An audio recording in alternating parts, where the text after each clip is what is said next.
பெரும்பாலும் எல்லோரும் பார்த்தோம்னா இந்த டிசம்பர் மாதம் 31ஆம் தேதி வரும் பொழுது, நாளைக்கு ஆங்கில புத்தாண்டு என்பது பிறக்கிறது, இந்த நாளிலிருந்து நான் இந்த விஷயத்தை செய்யக்கூடாது அப்படிங்கிற மாதிரி ஒரு சங்கல்பத்தை எடுத்துக்கொள்வார்கள். இன்னைக்கு ராத்திரியோட சரிப்பா, இதுக்கப்புறம் நான் இதை செய்யவே கூடாது. குறிப்பாக சொல்லணும்னு சொன்னால், நமக்கு எதெல்லாம் தேவையில்லையோ அதனை இவர்களே உணர்ந்திருக்கிறார்கள் தானே.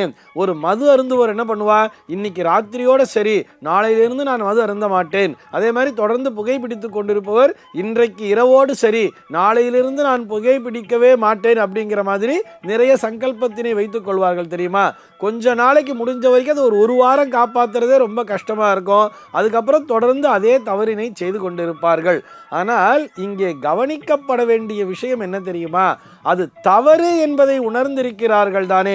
இன்று வரை நான் அந்த தவறினை தொடர்ந்து செய்து கொண்டிருக்கிறேன், அந்த தவறினை நாளை முதல் செய்யக்கூடாது என்கின்ற அந்த சங்கல்பத்தினை இவர்கள் வைத்துக் கொள்கிறார்கள். அதனை நாளை முதல் என்று கருதுவதை விட அதை தவறு என்ற உணர்ந்த க்ஷணமே, இந்த நிமிடத்திலிருந்தே நான் அந்த தவறினை செய்யக்கூடாது, அதற்கான மன வலிமையை தா இறைவா என்று பிரார்த்தனைகளை மேற்கொள்ள வேண்டும்.